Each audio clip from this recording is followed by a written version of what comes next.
तो मुझे बहुत अच्छा लगता है कि वाहिद भाई कुछ ना कुछ नया करते हैं, कुछ ना कुछ थिएटर नया करते हैं, थिएटर में कुछ ना कुछ अलग किस्म का थिएटर करना चाहते हैं। तो कहाँ से आता है ये? तो बेसिकली वही है कि हर एक जो थिएटर आर्टिस्ट होता है उसका एक अपना अप्रोच करने का तरीका होता है कि वो किस तरीके से अपने आप को प्रेजेंट करना चाहता है मार्केट में या इंडस्ट्री में। तो वो एक अप्रोच जो है एक आर्टिस्ट को नए नए सुझाव लाने के लिए मजबूर करता है, जिससे उसकी खुद की एक पहचान बने। तो बस वही एक कोशिश होती है एज एन आर्टिस्ट। सही बात। भाई आप कहाँ से आए हो?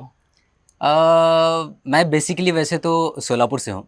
अच्छा। और सबसे पहले मैं पुणे में आया था 2010 में, लेकिन मैंने थिएटर की शुरुआत की थी 2016 में। मैंने पहला नाटक मेरा जो किया था वो 12 जनवरी 2016 में किया था। नाट्य जंक्शन थिएटर ये ग्रुप है पुणे में, पुणे में। तो वहाँ से मैंने अपनी शुरुआत की थी नाटक की। और थिएटर और एक्टिंग ही क्यों चुनी आपने? हाँ, मेरा सबसे पहले ड्रीम ये था कि जब मैंने थिएटर अभी शुरू नहीं किया था, मैंने फिल्मी किरदार जब देखे, मतलब जो स्क्रीन पर जो किरदार मैंने देखे, उसको देखने के बाद मुझे रियलाइज़ हुआ कि यार इसको मुझे भी करना चाहिए। लेकिन उसके बाद में मुझे पता चला, मैं एक ऑडिशन को गया था, पुणे में ऑडिशन था। तो सबसे पहले मैंने ये पता कर लिया कि ऑडिशंस कहाँ पर होते हैं। तो इत्तेफाक से मुझे एक जगह का पता चला जहाँ पर एक फ़िल्म का ऑडिशन चल रहा था। वहाँ पर मैं चला गया। मैंने कोई ट्रेनिंग नहीं ली थी एक्टिंग की, मुझे डायलॉग डिलीवरी कैसी करनी है, कैसे ऑडिशन देना है, कुछ भी पता नहीं था। लेकिन फिर भी मैं वहाँ पर गया क्योंकि मेरा ये अप्रोच था कि मुझे जाने से काम मिलेगा। वो डे वन से मेरा अप्रोच था। लेकिन वहाँ पर जाने के बाद मुझे पता चला कि एक एक्टर थे, तो उन्होंने मुझे बोला कि पहले आपको थिएटर करना चाहिए। उन्होंने मुझे पूछा कि आप क्या करते हो। मैंने बोला मैं कुछ नहीं करता हूँ, बस इसमें काम चाहता हूँ। तो उन्होंने मुझे गाइड किया कि आपको जो है वो हिंदी थिएटर ज्वाइन करना चाहिए, और जितनी ज़्यादा आप प्रैक्टिस करोगे, जितने ज़्यादा आप ट्रेन रहोगे, उतने ज़्यादा चांसेस होते हैं आपको काम मिलने के। बस उसी लाइन को लेकर मैंने थिएटर करने की शुरुआत की, और धीरे धीरे मुझे पता लगा, जो मेरा पहला ड्रीम था कि फिल्मी किरदार को देखकर मैं अपने आप को वहाँ पर इमेजिन कर रहा था। लेकिन उसके बाद में जैसे जैसे मैंने थिएटर की शुरुआत की, जैसे जैसे मैं नाटक करते गया, तो मुझे इस आर्ट के बारे में पता चला कि ये आर्ट कैसे एक पर्सनैलिटी को निखारता है, और एज एन एक्टर कितना इस आर्ट के ज़रिए हम ग्रो कर सकते हैं थिएटर के ज़रिए। तो बस आपने अभी एक बात की कि पर्सनालिटी को निखारता है, तो आपका क्या अनुभव था थिएटर करते वक्त? थिएटर करते वक्त तो ये है कि जैसे मैं ये बोल रहा हूँ कि पर्सनैलिटी को निखारता है, थिएटर में आपका कम्युनिकेशन लेवल जो है वो बहुत हद तक सुधरता है। आपका डिक्शन पर आप काम करते हो, आप लोगों से इंटरेक्ट करते वक्त पहले सोचते हो कि आपको क्या बोलना है, ठीक है।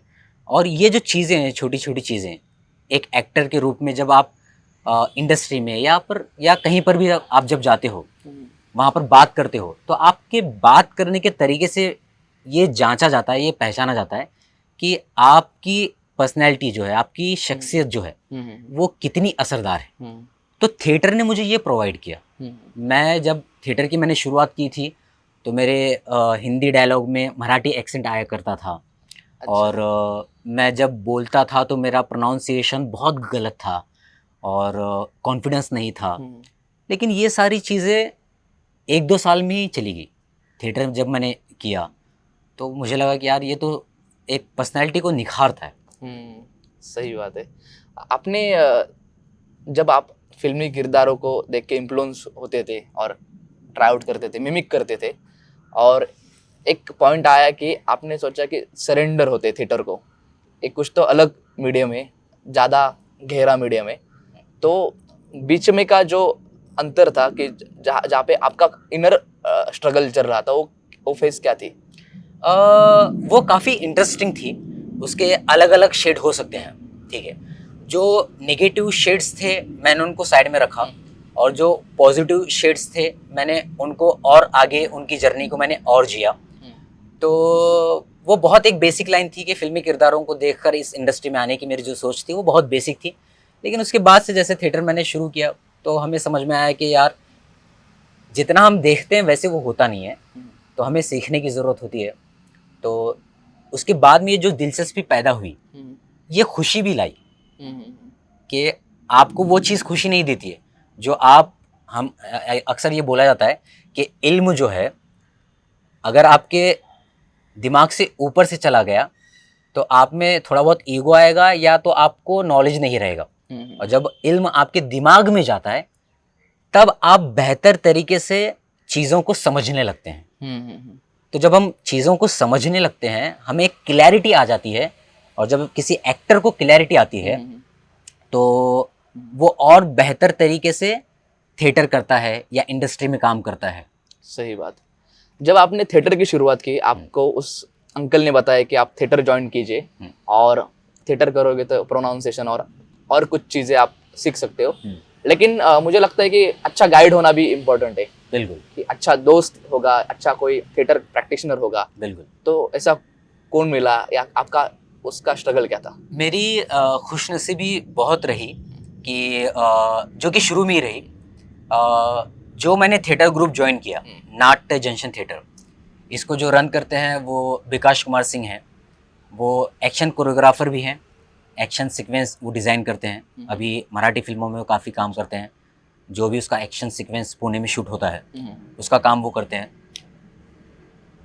मेरी खुशनसीब ये रही कि मुझे सबसे पहला थिएटर ऐसा थिएटर मिला जो बहुत ही अच्छे तरीके से हिंदी थिएटर करता है। अच्छा। और जिनकी कमांड डिक्शन पर थी, जिनका एक विजन था। वो टिपिकल थिएटर शुरू से नहीं करते थे और उनका जो तरीका था थिएटर करने का, लिटरेचर को भी लेकर हिंदी के और इसके साथ साथ उर्दू का भी लिटरेचर, उनको जो नॉलेज था उन चीज़ों का, उन्होंने शुरू से ही हमें वो देने की कोशिश की। तो कभी कभी ऐसा होता है कि बहुत सारे एक्टर्स ऐसे ग्रुप ज्वाइन करते हैं जिसके डायरेक्टर ना उन्हें हिंदी लिटरेचर का ज्ञान होता है और ना वो एक बेहतर तरीके से थिएटर करते हैं, जैसे प्रॉपर हिंदी थिएटर होना चाहिए वैसे नहीं करते हैं। तो उनका जब गाइडेंस मिलता है तो एक्टर्स जो हैं वो उतने ट्रेन नहीं हो पाते हैं। सही बात। लेकिन मुझे वो शुरू से ही चीज़ मिली। लेकिन इत्तेफाक से मैं उस वक्त में विकास सर की ये बातें नहीं समझ पाया, लेकिन वो मुझे हमेशा गाइड करते रहे कि हिंदी लिटरेचर पढ़ना चाहिए, ठीक है, वर्ल्ड सिनेमा देखना चाहिए, ठीक है, और एक्टिंग को करने का अपना एक अप्रोच होना चाहिए।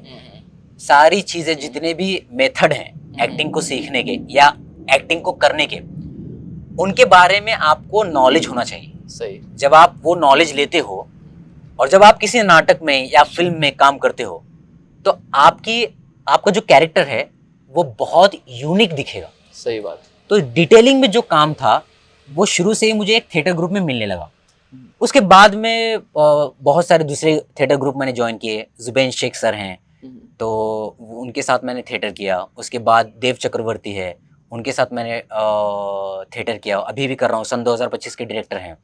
और इसके साथ साथ गिरीश परदेसी सर के साथ भी मैंने 12 एंग्री मैन किया है और रूपाली गोडंबे के साथ भी मैंने एक नाटक किया है, घर के अंदर। अच्छा। तो ये डायरेक्टर मेरे लाइफ में आए, जितने भी डायरेक्टर मेरे लाइफ में आए उन्होंने मुझे बहुत ही अच्छे तरीके से गाइडेंस दी है। वाह। तो मैं अपनी खुशनसीबी समझता हूँ कि पुणे में रहने के बावजूद मुझे हिंदी थिएटर करने का जो सर्किट मिला वो शुरू से ही बहुत ही बेहतरीन मिला। और आपने पुणे ही क्यों चुना? इसका कोई ऐसा रीज़न नहीं था, क्योंकि मैं जैसे मैंने पहले बोला कि मैं 2010 में ही यहाँ पर आया था पुणे। तो वैसे मेरा एजुकेशन पर अगर हम बात करना चाहें तो मैं मास कम्युनिकेशन जर्नलिज्म में ग्रेजुएट हूँ। अच्छा। लेकिन इससे पहले मैंने टेक्निकल नॉलेज लिया था, ITI मैंने किया था, डीजल मैकेनिक कोर्स किया था। तो उसका अप्रेंटिसशिप के लिए मैं पुणे आया था। अच्छा। तो पुणे आने के बाद पुणे में रहा, यहाँ पर आने के बाद मुझे, जैसे कि मैंने बोला कि फिल्म का ऑडिशन मैं देने के लिए गया और उसके बाद में मैंने थिएटर ज्वाइन किया। तो पुणे में ही था मैं, तो पुणे में ही थिएटर ज्वाइन कर लिया। सही बात, सही बात। आपने थिएटर करते हुए बहुत सारे कैरेक्टर किए हैं और उसका मतलब लेंथ, प्ले में जो लेंथ है वो भी बड़ी होगी। अभी आपने खुद का सोलो भी किया है। तो शुरुआत से जब आप करते थे कि एक कैरेक्टर मिला तो उसका प्रिपरेशन कैसे करते थे और वो कैसे बदलते गया? शुरुआत जब मैंने की थी तो अलादात खां एक गधा, ये एक नाटक का नाम है। तो उसमें मेरा एक छोटा सा किरदार था। हम्म। उसको करते वक्त मैंने कोई प्रिपरेशन नहीं की थी, अच्छा। मुझे कुछ भी पता नहीं था, बट लेकिन सर के गाइडेंस में जो कुछ इंस्ट्रक्शन मुझे मिले उस तरीके से मैंने उसको परफॉर्म करने की कोशिश की। वो करते वक्त मुझे ये पता नहीं था कि इसके टर्म्स ये हैं, अच्छा। ऐसे करना चाहिए, इस इमोशन को ऐसे पोर्ट्रे करना चाहिए, ब्लॉकिंग ऐसे होती है, आपको यहाँ से वहाँ जाते वक्त डायलॉग डिलीवरी आपकी जो है, ब्रीदिंग पैटर्न जो है, ये मुझे उस वक्त पता नहीं था। लेकिन धीरे धीरे जैसे जैसे मैं करता गया, मुझे और चीज़ें जैसे जैसे पता लगती गई, मैं रिसर्च करता गया, डायरेक्टर के इंस्ट्रक्शन को सुनता गया। उसके बाद में मुझे रियलाइज हुआ कि एक्टिंग जो है उसमें बहुत सारे टर्म्स हैं, ठीक है। तो ये चीज़ें धीरे धीरे मुझे पता लगी। तो अब जब मैं सन 2025 में करता हूँ, इसको बहुत ही अलग तरीके से करने की कोशिश करता हूँ। तो इसमें अलग अलग मेथड इस्तेमाल करता हूँ, मैजनर मेथड भी इस्तेमाल करता हूँ, ठीक है, लिन स्ट्रासबर्ग भी है और स्टैनिस्लॉवस्की भी है। और इसके साथ साथ मैंने जो अपना खुद का एक डेवलप किया है, अच्छा। कि मैं किसी किरदार को करने का मेरा अप्रोच क्या है। ओके। तो वो जो एक धीरे धीरे डेवलप हुआ है मेरे अंदर, उसको मैं डालता हूँ अपने किरदार को करने के लिए। और आपका खुद का आपने बताया, तो क्या है? खुद का ये है कि धीरे धीरे जैसे जैसे मैं इंसानों की साइकोलॉजी को पढ़ता गया कि कोई भी इंसान जब बात करता है तो उसके जहन में क्या चीज़ें चलती हैं, वो किस तरीके से हमें देखता है, किस तरीके से हमें पूछता है और किस तरीके से हम उन्हें रिएक्ट करते हैं। तो इन चीज़ों पर मैंने रिसर्च करना शुरू किया। तो मुझे एक चीज़ पता चल लगी कि इमोशन चार्ट होता है हमारे बॉडी का, एक टर्म है इमोशन बॉडी चार्ट। तो उसमें क्या होता है कि जब आप गुस्सा करते हो, जब आप प्यार से बात करते हो, या जब आप उदास हो, जब आप रंज व गम में हो, उस वक्त आपकी बॉडी लैंग्वेज कैसी होती है, ठीक है। जो सेंसेशन है हमारी बॉडी में कहाँ कहाँ वो आते हैं। जैसे जब हम गुस्सा करते हैं तो हमारी पूरी बॉडी में वो सेंसेशन आते हैं, ठीक है। एक नेगेटिव एनर्जी होती है, हमारे हाथ पैर में जो एक थरथराहट आ जाती है, ठीक है। हमारा जो ब्रीदिंग पैटर्न, जो हमारे सांस लेने की जो रफ्तार है वो बढ़ जाती है। और जब हम वो बोलते हैं तो हमें किसी दूसरी चीज़ों का असर ही नहीं होता है। हम जब किसी पर गुस्सा करते हैं तो उस पर बस फोकस उसी पर रहता है। तो ये साइकोलॉजिकल जो चीज़ें होती हैं। तो फिर और दूसरी मेथड एक्टिंग में जो एक टर्म, दो टर्म है कि इमोशन कॉलिंग होता है, जो हमारे पास्ट का जो चीज़ें होती हैं, और दूसरी चीज़ है कि सेंस मेमोरी, इमोशन मेमोरी और सेंस मेमोरी। इन दो चीज़ों को मैंने समझने की कोशिश की कि ये क्या चीज़ें हैं जो एक एक्टर को परफॉर्म करते वक्त उसमें मददगार साबित होती है। तो जब इनको मैंने साइकोलॉजी बेस्ड पर इनको मैंने अटैच किया, दोनों को आपस में मिलाया। और तीसरी चीज़ ये कि अक्सर लोग बोलते हैं कि मैं इनसे काफ़ी असर हुआ हूँ, इंस्पायर हुआ हूँ कि ये बड़े बड़े एक्टर्स जो हैं, मैं ऑर्डिनरी पीपल से बहुत इंस्पायर हुआ। अच्छा। तो मैं जब ऑर्डिनरी पीपल को देखता हूँ, जब लोगों से मिलता हूँ, मेरे दोस्त भी उसमें हैं, कुछ टीचर्स हैं और कुछ मेरे घर के पास रहने वाले लोग हैं। जब मैंने उनकी हरकतों को नोटिस करना शुरू किया और उन हरकतों को लेकर इन मेथड में मैंने उसको मिक्स किया, उसमें मिक्स करने के बाद में मेरा कैरेक्टर की रिक्वायरमेंट क्या है वो मैंने नोट डाउन किया। और सारी चीज़ों को जब मैंने कंबाइन किया, उसमें से कौन कौन सी चीज़ें मेरे प्ले के लिए मददगार साबित हो सकती है, उनको मैंने नोट डाउन किया और उसी को परफॉर्म करने की मैंने कोशिश की। अब एग्जीक्यूशन जो हो सकता है वो कम ज़्यादा हो सकता है, लेकिन बैकअप हमारे माइंड में जो है, मेरे माइंड में वो चीज़ें ऑलरेडी चल रही हैं जो मैं करना चाहता हूँ। अब उसको अचीव करना, उसका परसेंटेज वाइज अलग अलग हो सकता है। यस, आपने सेंस मेमोरी के बारे में बताया। सेंस और इमोशनल का आप करते हैं, लेकिन सेंस का कैसा होता है एक्टिंग में आपका यूज? सेंस का ऐसा होता है कि सेंस के टर्म को जब मैंने समझने की कोशिश की, तो हमारे जो सेंस होते हैं, ठीक है, सबको पता है सेंस हमारे क्या है एज एन एक्टर, वो हमारे टूल्स होते हैं, ठीक है। तो जब मैं किसी के साथ बात करता हूँ या मेरे कुछ इंसिडेंट हुए हैं, ठीक है, उस वक्त में मेरे आसपास में जो प्रॉप्स थे, ठीक है, तो वो जो प्रोडक्ट थे, जो प्रॉप्स थे, जो भी आसपास जो चीज़ें थी, आपने एक बात नोटिस की होगी कि हमारे लाइफ में जब कुछ इंसिडेंट होते हैं तो हम किसी एक घर में, हमारा एक कुछ इंसिडेंट हुआ है, हम 2 साल के बाद उस घर में जब जाते हैं, एक फ्रेम को देखकर हमें कुछ एक मेमोरी याद आती है। सही। हमें खिड़की को देखकर एक मेमोरी याद आती है। तो वो जो चीजें हैं जिसे हमने टच किया था, हो सकता है कि मैंने खिड़की खोली होगी कभी लाइफ में, या जो मेरा ट्रॉमा चल रहा है मेरे इसमें, और मैंने वो जस्ट हवा लेने के लिए मैंने खिड़की खोली थी, वो जो मैंने टच किया था वो आज भी वहां पर मौजूद होता है। राइट। जब हम उसको देखते हैं तो हम वो खिड़की को देखकर हमें वो चीजें याद आने लगती है। तो मैंने इस सेंस को मैंने ऐसे किया कि जब हम प्रैक्टिस करते हैं नाटक की, तो मेरे जो प्रॉप्स होते हैं, नाटक अगर समझ लो 3 दिन के बाद में है, तो 3 दिन तक मैं प्रॉप्स लेकर कोशिश करता हूँ कि उन्हें लेकर मैं प्रैक्टिस करूँ। तो जब मैं उन्हें लेकर रखता हूँ तो हर एक चंक को, जैसे कि हर एक सीन का अपना एक मतलब होता है कि वो सीन का मतलब लोगों तक कैसे जा रहा है। नाटक का एक पूरा होता है और एक हर एक सीन का अलग अलग होता है। ठीक है।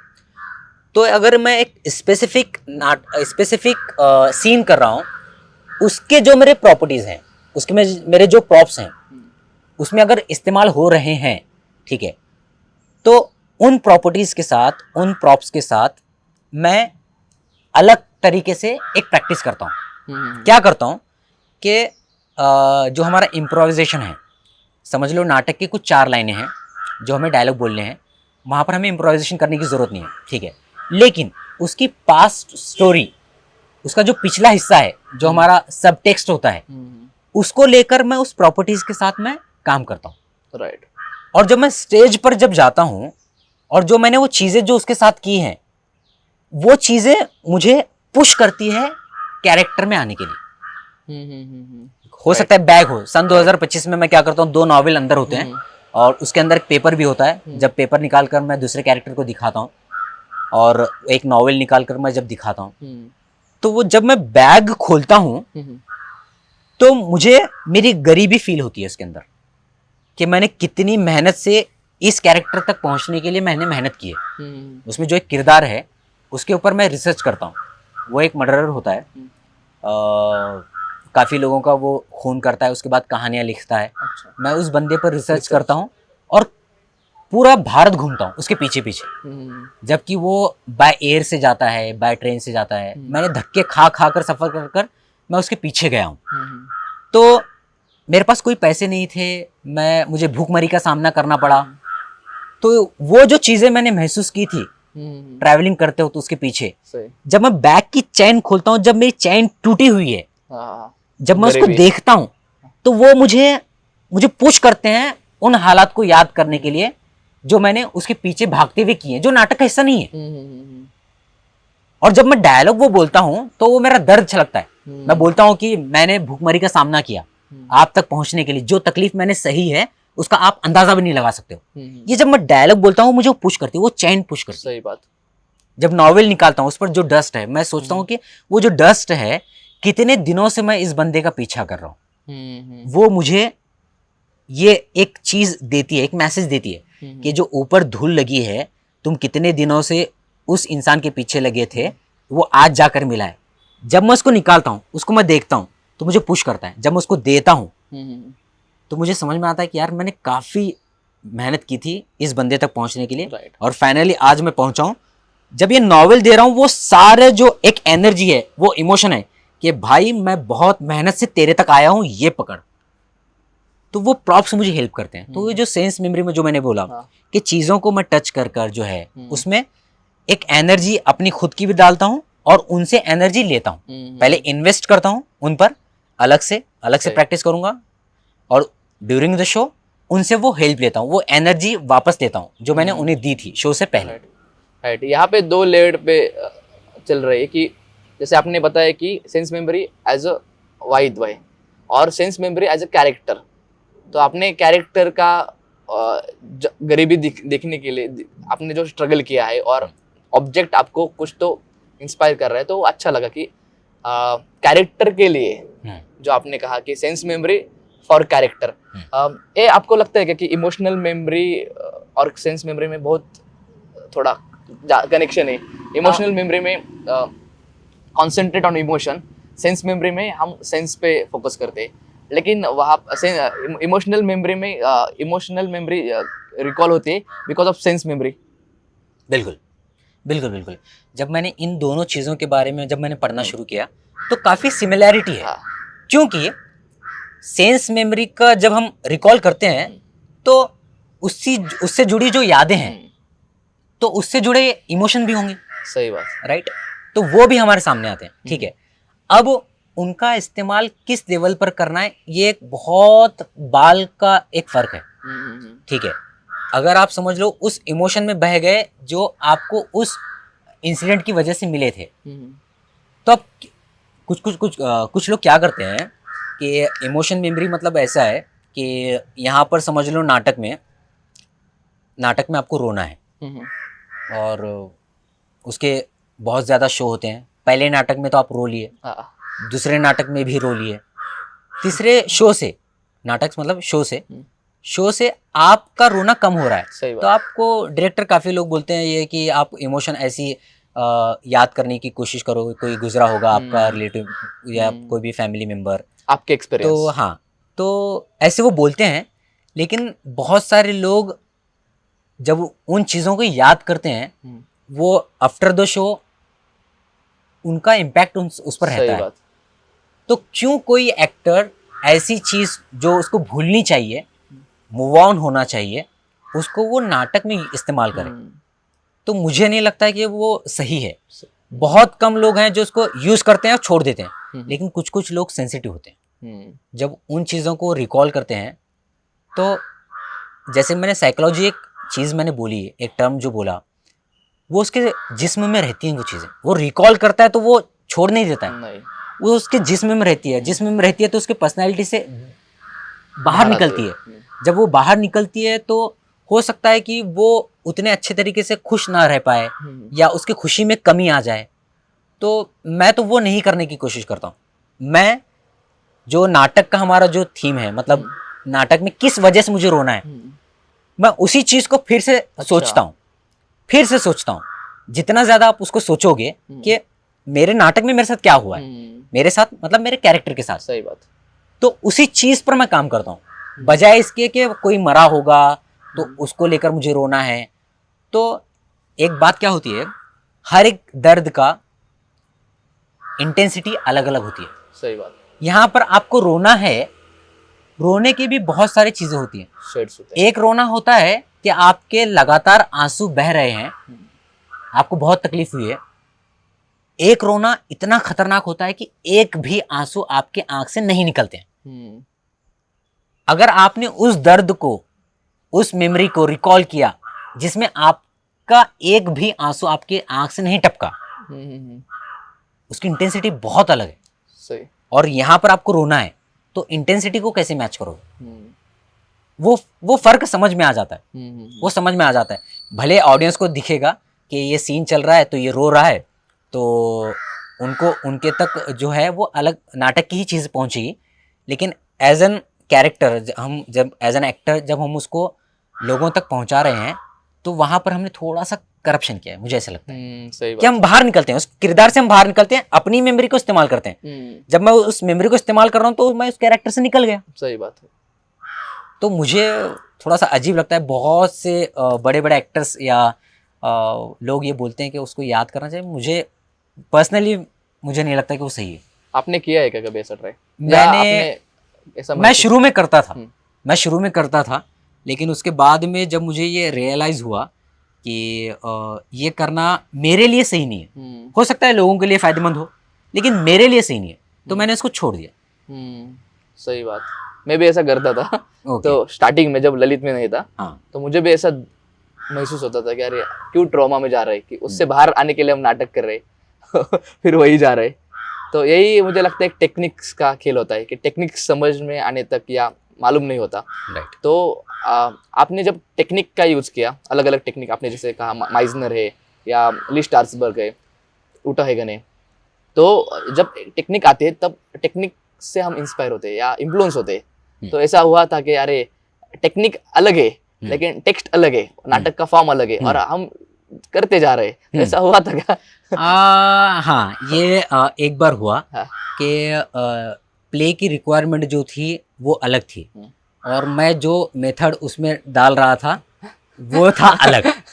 मैं ये खुश था कि मैं अब ये मेथड जान गया हूँ अभी और मैं अब इस नाटक में डालूंगा और बाद में जो डायरेक्टर मुझे बोलेगा भाई ये तूने कैसे किया, तो मेरे दिमाग में वही चीज़ें चल रही थी। लेकिन बाद में मुझे वो एक हमारा जो अंदर की जो इंट्यूशंस होते हैं उस किरदार को करते वक्त, वो मुझे उतना सेटिस्फाइड ही नहीं कर रहे थे। मैंने बाद में डायरेक्टर के साथ डिस्कस किया कि मैं इसको ऐसे करने की कोशिश कर रहा हूँ, तो मुझे उसने गाइड किया कि वो फॉर्म इसमें नहीं अप्लाई कर सकते हैं, वो मेथड इसमें नहीं डाल सकते हैं। तो वो एक एक्सपीरियंस था। तो ऐसे हो सकता है, शुरू में हो सकता है, लेकिन बाद में जब आपको पता चले अलग अलग फॉर्म नाटक के बारे में आपको पता चलेगा, ठीक है, मेथड के बारे में पता चलेगा, तो आपको वो नॉलेज आ ही जाता है, मुझे ऐसा लगता है। आपको ऐसा लगता है कि बहुत सारे मेथड है लेकिन उनका कनेक्शन एक ही है? एक ही है। मुझे मेरी थिएटर आर्टिस्ट ने मुझे एक बात कही थी कि जो मेथड एक्टिंग है, ठीक है, तो जिसने मेथड एक्टिंग बताई है उन्होंने ये बोला है कि अगर आपको एक्टिंग करते वक्त, जब आप एक्टिंग करते हो, जब आप परफॉर्म कर रहे हो, वो चीज़ें आती हैं जो आपके अंदर हैं या आप उसको आसानी से कर सकते हो, तो इसको इस्तेमाल करने की जरूरत नहीं आपको। सही। ठीक है। तो ये मुझे काफी असरदार लगाई। हम क्या करते हैं, जो चीजें हमें आती हैं हम उसको करने के बजाय और डिटेलिंग में चले जाते हैं। जबकि होता यह है कि जब जितना आप डिटेलिंग में चले जाओगे वो तो अच्छी बात है, आपका रिसर्च करना, आपका डिटेलिंग में जाना, आपका उस मेथड को सीखना, लेकिन होता क्या है उसमें हम बहुत ज्यादा सोचने लगते हैं। जब हम बहुत ज्यादा सोचने लगते हैं, मैंने ऐसा कोई एक्टर नहीं देखा कि उसने बहुत कुछ सोचा और वो पूरा का पूरा उसने परफॉर्म किया। सही बात। कोई भी एक्टर मैंने नहीं देखा। तो हम कितना करते हैं, उतना ही करते हैं जितना हमें हजम हुआ है। सही। तो अगर हमने ऑलरेडी कुछ हजम कर लिया है तो उसी चीज को दिखाना पहला एक हमारा दायित्व होना चाहिए, मुझे ऐसा लगता है। वाहिद भाई, आप एक्टिंग करते हो, उसके बहुत सारे शोज होते हैं, तो उसमें एक्टर के लिए कंसंट्रेशन बहुत ही जरूरी होता है। तो कभी कभी जाता भी है क्योंकि एक्टर है ना, उसकी लाइफ भी है। तो कंसंट्रेशन के लिए आप क्या करते हो ड्यूरिंग द शो? क्योंकि जब आपका शो है अभी, और शो में भी मतलब कैरेक्टर कर रहे, तब भी एक कंसंट्रेशन जाता है कभी कभी, क्योंकि एक्टर को मालूम होता है कि उसका बहुत सारा प्रैक्टिस हुआ होता है, लेकिन कंसंट्रेशन जाता है, फिर उसको वापस लाना पड़ता है। उस कंसंट्रेशन के लिए आप क्या करते हो? ठीक है, तो इस पर मैं दो चीज़ें कहना चाहूँगा। ये अपने आप में एक नेगेटिव पॉइंट भी है और एक पॉजिटिव साइड भी है इसकी। ठीक है, नेगेटिव पॉइंट ये है कि जब आप कैरेक्टर से निकलते हो, आपका कंसंट्रेशन चला जाता है, ठीक है, तो आप उस किरदार से निकल जाते हो। सही बात। ठीक है।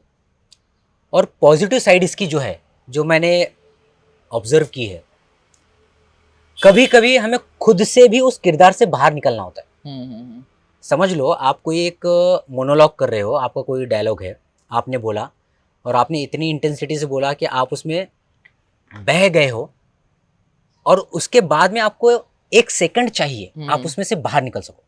आपको निकलना चाहिए, मैं तो ये कहूँगा आपको निकलना चाहिए। आपको निकलना इसलिए चाहिए कि आपका को एक्टर क्या कर रहा है, अब उसकी बॉडी लैंग्वेज कैसी है, उसने हमारा जो डायलॉग सुना उसका असर उस किरदार पर कितना हुआ है, ये देखने के लिए मुझे उसकी तरफ बाहर निकलना पड़ेगा। तो ये एक पॉजिटिव साइड है। अब कंसंट्रेशन में रहने के लिए मैं क्या करता हूँ, तो जो माइजनर टेक्निक है कि आपका जो को एक्टर है उसको सुनो, ध्यान से सुनो। जब आप किसी इंसान को ध्यान से सुनते हो, जैसे आप अभी सुन रहे हो, बहुत कम चांसेस होते हैं बाहर निकलने के। सुनो, देखो उसकी पर्सनालिटी को, देखो वो क्या बोल रहा है, सिर्फ सुनो उसको। सही। ये मुझे लगता है कि एकमात्र मेरे लिए तो जरिया बना। मैंने इसको मैंने ऑप्शन ढूंढने की कोशिश की कि कैसे कंसंट्रेशन मैं बनाए रखूं नाटक में। तो मुझे एक चीज मिली, सुनो को एक्टर को सुनो, इतना ध्यान से सुनो कि पहली बार सुन रहे हो, उसको इमेजिन करो कि ये ऐसे मुझे क्यों बोल रहा है, कैरेक्टर में रहकर ये क्यों बोल रहा है, ये मुझसे क्या चाहता है, अब मुझे इसको कैसे रिस्पॉन्स करना है, किस शेड में करना है, किस इमोशन को छुपा कर करना है, किस इमोशन को जाहिर कर कर करना है, और किस इमोशन को दिखाना है जो ऑडियंस के लिए जरूरी है। सही बात।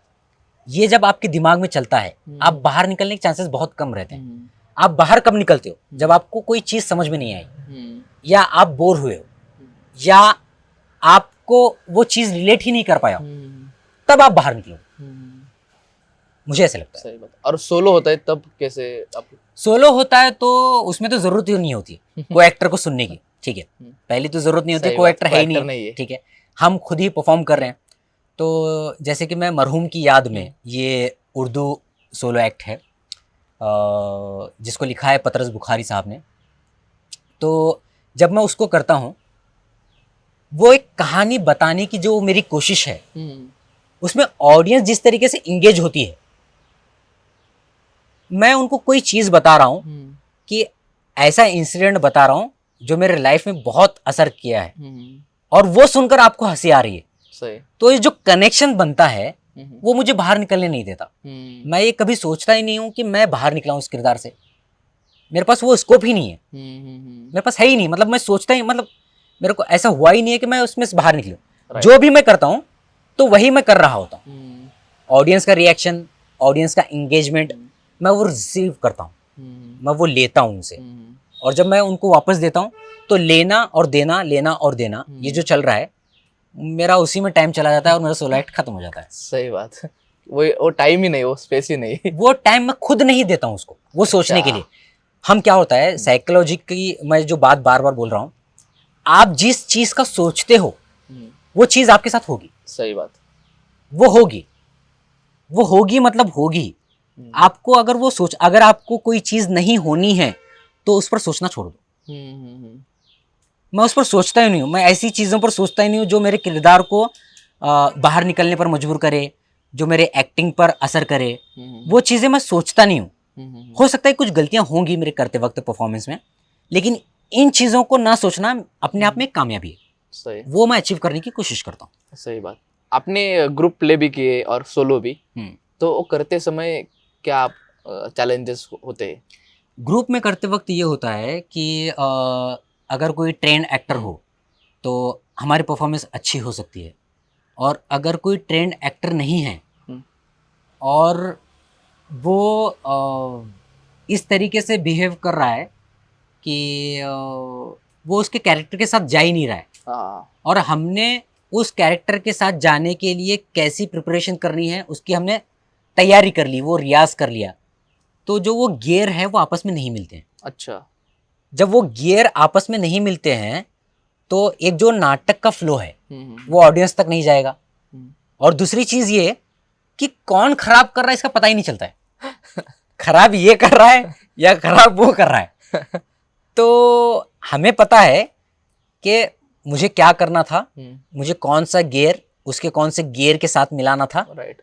लेकिन वो गियर को घुमा ही नहीं रहा है। तो मैं घुमा रहा हूँ, तो मुझे क्या करना होता है, मेरा गियर बंद करना होता है, जो रोटेशन है मेरा बंद करना होता है। तो वो उसके साथ सिंक करना होता है, उसको एक एनर्जी देनी होती है। तो मैं क्या करता हूँ, मैं ये हर नाटक में करता हूँ। ग्रुप में जब मेरे परफॉर्मेंस होते हैं तो सामने वाला जो एक्टर होता है उसको मैं, जो मैंने प्रैक्टिस में चीजें की है उससे हटकर एक चीज करूंगा। अच्छा। एक चीज मैं हर नाटक में करता हूँ। मेरा डायरेक्टर मुझे हमेशा गालियां देते हैं, सरप्राइज देते हो आप? मुझे सरप्राइज मैं देता हूँ। वो बोलते हैं कि जो मैंने डिजाइन किया इसको तो ये क्यों नहीं करता हमेशा। लेकिन मेरा एक अपना एक तरीका है। खुद का डायरेक्टर हो? मैं खुद का डायरेक्टर नहीं, हम 99% उनकी सुनते हैं। सही बात। 1% जो है वो अपनी एक कुछ चीज होनी चाहिए।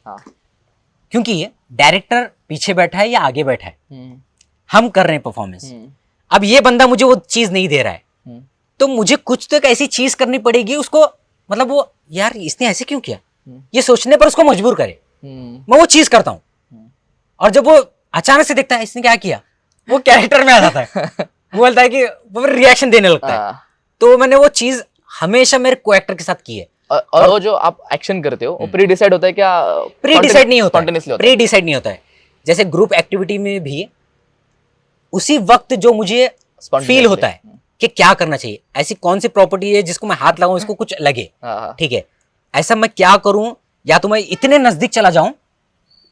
इसने तो प्रैक्टिस जो ब्लॉकिंग थी दूर से की थी, और सडनली मैं आगे आ गया, वो शौक वो शॉक हो जाएगा। तो ऐसी वो चीजें मैं सही बात। उसी वक्त करता हूँ।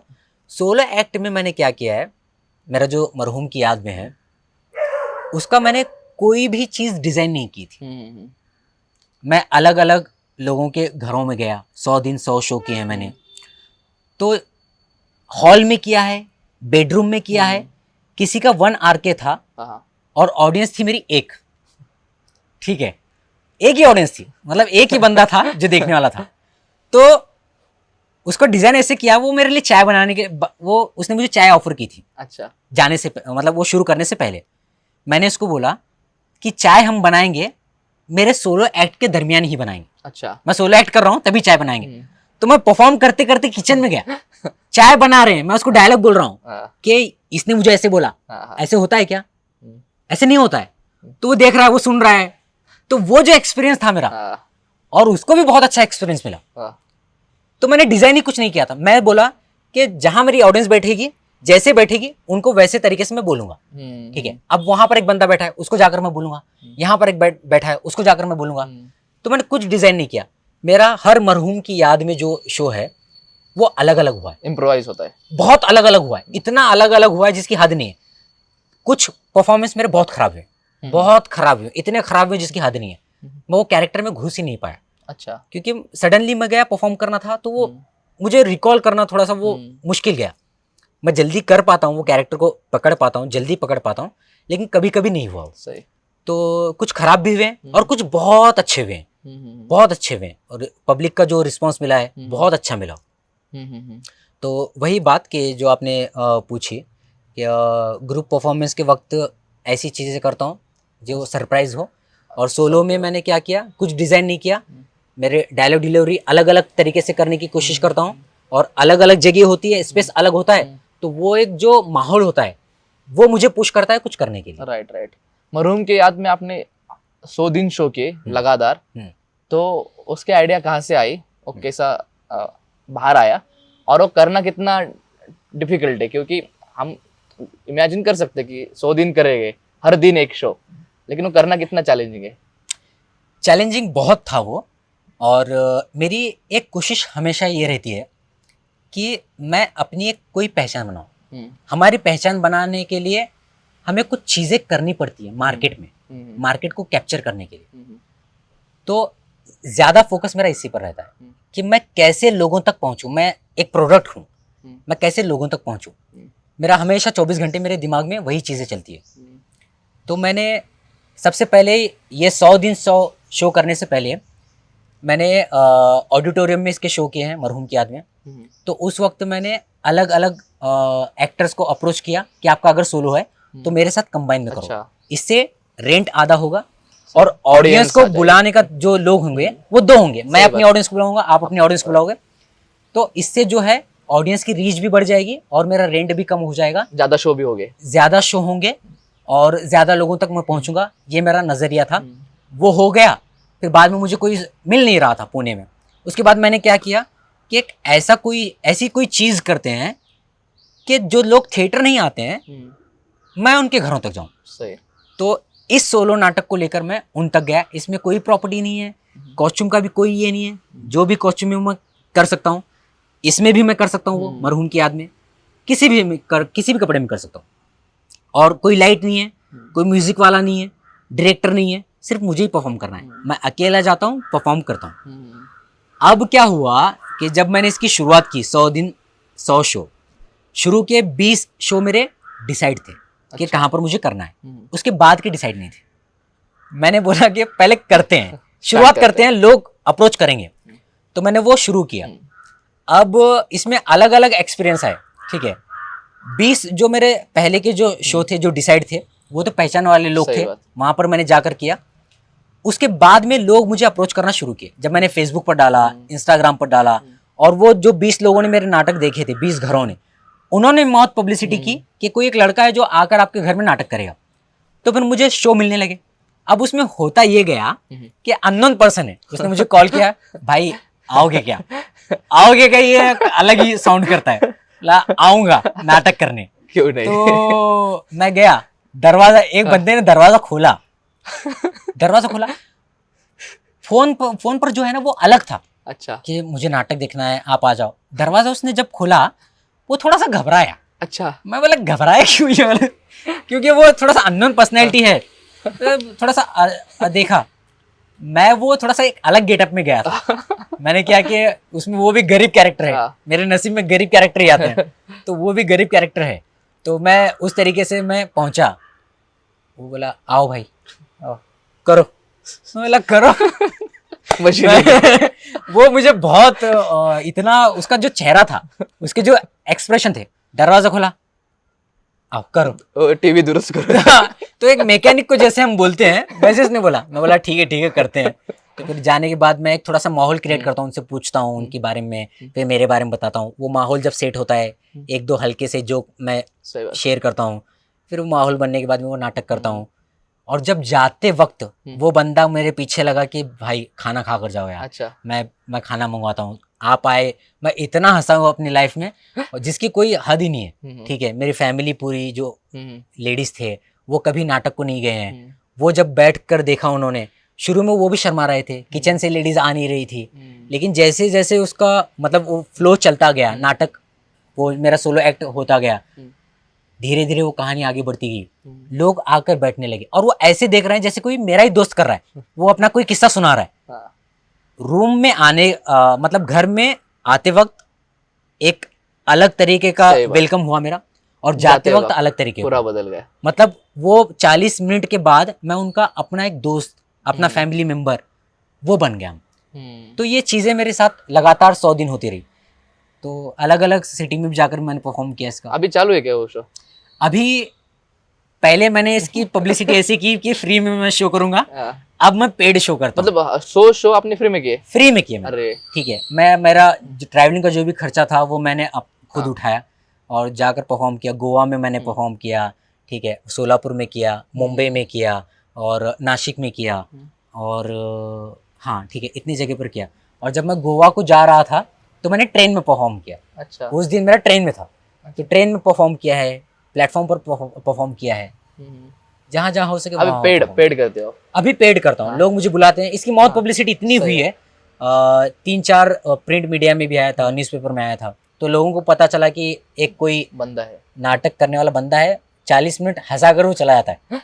तो वो बुक कर लेते हैं, तो मुझे शो मिलते हैं, महीने में 2-3 शो कर लेता हूँ। हमारी भी ऑडियंस जो देख रही होगी तो आपको इनवाइट करना होगा। नहीं, मैंने बोला भी इसीलिए है यहाँ पर कि वो ऑडियंस जो देख रही है वो मुझे बुला सके। क्यों नहीं बुलाएगी? जो आपने जो बताया कि अननोन बंदा होता है फिर पूरा बदल जाता है, तो उस फीलिंग के लिए, उस एक्सपीरियंस के लिए क्यों नहीं बुलाएगी? बिल्कुल बिल्कुल। यस। मुझे वाहिद भाई का अप्रोच बहुत अच्छा लगा कि उर्दू भी हो या एक्टिंग करते समय भी हो, कि उन्होंने ग्रुप प्ले के, सोलोस के, और 100 शो किए सोलोस के विदाउट एनी मनी, मतलब फ्री। लोगों नाटक जाना चाहिए लोगों के पास। तो ये बहुत ही अच्छा इनिशिएटिव है, बहुत ही अच्छा अप्रोच है। और मनी के लिए चीज़ें भी करते हैं। और तो एक्शन डायरेक्टर भी है, एक्शन डायरेक्टर के साथ काम करते हैं, एक्शन, हाँ, उसके बारे में बताइए। बिल्कुल बिल्कुल बिल्कुल। तो राहुल भाई ने अभी जो बोला एक्शन के बारे में, तो एक्शन ग्रुप यहाँ पर पुणे में एक पुणे बेस्ड है, जो हमारा हिंदी थिएटर भी करते थे वो। अभी आजकल एक्शन कोरियोग्राफी का काम करते हैं विकास कुमार सिंह सर। तो उनके साथ मैं टीम मेंबर बोलकर मैं जुड़ा हूँ। तो वो भी हमारे काम चलते रहते हैं, मराठी फिल्मों का एक्शन कोरियोग्राफी सर करते हैं, उनके साथ हम भी सीख रहे हैं। अभी हम सीख रहे हैं, मुझे उतना एक्शन का काम तो आता नहीं है, लेकिन काम मिलते हैं, इंडस्ट्री में बहुत सारा काम है एक्शन का, तो काम मिलते हैं, वो भी मैं करता हूँ। राइट। और अभी वाहिद भाई ने वेब सीरीज़ की है, 2-3 दिन पहले शूट खत्म करके आए, तो उसका भी हाँ, तो हमें आज के इस पॉडकास्ट में आपको सारी डिटेलिंग देनी है कि मैं क्या क्या कर रहा हूँ। तो मैं वेब सीरीज़, अभी एक इंडिपेंडेंट वेब सीरीज़ चल रही है मुंबई में, तो उसका एक काम मिला था एज एन एक्टर, तो वो रिसेंटली अभी मैं वो शूट कर आया हूँ। बाकी के 1-2 प्रोजेक्ट हैं जो 6 महीने में या 1 साल में वो थिएटर में आएंगे या ओटीटी पर आएंगे, तो वहाँ पर भी आप मुझे देख सकते हैं। यस, देखिए। उम्मीद है ऐसी। यस, और देखिए, डायलेक्ट कोच है, तो आपको क्लास लगाने हो तो डिस्क्रिप्शन के नीचे हम उनका नंबर देते, तो कांटेक्ट कीजिए। Yes, thank you. Thank you so much, thank you so much. Yes, thank you. नमस्कार, मेरा नाम वाहिद फरहाद है और मैं एक थिएटर प्रैक्टिशनर हूँ और इसके साथ साथ उर्दू डायलेक्ट कोच का काम करता हूँ। आज मेरी ये खुशनसीबी रही कि मैं राहुल भाई के साथ उनका पॉडकास्ट कर सका मैं, और इस पॉडकास्ट में आने के बाद में बहुत सारी चीज़ों पर हमने डिस्कशन किया है। राहुल भाई जो हैं वो उनका जो अप्रोच है आर्ट को लेकर, उनके जो सवालात होते हैं, उसका जो एक तरीका है कि ऑडियंस को कौन सी चीज़ फ़ायदेमंद हो सकती हैं, उस तरह के जो सवालात वो पूछते हैं जिससे ऑडियंस को काफ़ी फ़ायदा पहुंचता है, ऐसी उम्मीद मैं करता हूं। तो ये सवालात को सुनकर, ये पॉडकास्ट को कर कर, इनसे बात कर कर मुझे जो खुशी मिली है, जो सीखने का मौका मिला है, जो मैंने अपने एक्सपीरियंस शेयर किए हैं, काफ़ी इंटरेस्टिंग थे और काफ़ी अच्छे भी लगे। और मैं ये उम्मीद करता हूँ कि इनका चैनल जो है इसी तरीके से ग्रो करे।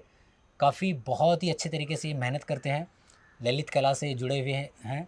तो इनके पॉडकास्ट का जो चैनल है, आप इसको सब्सक्राइब करिए, शेयर करिए, लोगों तक पहुंचाइए, क्योंकि इंडिपेंडेंट जो लोग काम करते हैं उसका जो अप्रोच होता है, उसका जो तरीका होता है, उन्हें पुश करने के लिए हम क्या कर सकते हैं ये हमें देखना चाहिए। क्योंकि इंडिपेंडेंट काम करना बहुत मुश्किल होता है, ठीक है, रिसोर्सेज कम होते हैं, लेकिन वो फिर भी करते रहते हैं, जुड़े रहते हैं, लगातार करते रहते हैं। तो ऐसे लोगों को हमें पुश करना चाहिए, आगे बढ़ाना चाहिए। तो मैं आपसे ये गुजारिश करता हूँ, आपसे ये उम्मीद भी करता हूँ कि आप इस चैनल को सब्सक्राइब करेंगे। जो जितने भी लोग देखेंगे, जितने व्यूज़ आएंगे उतने सब्सक्राइबर इस चैनल से जुड़ेंगे, ऐसी मैं उम्मीद करता हूँ। So thank you so much Rahul भाई, thank thank you, you so thank much. You, thank you Wahid.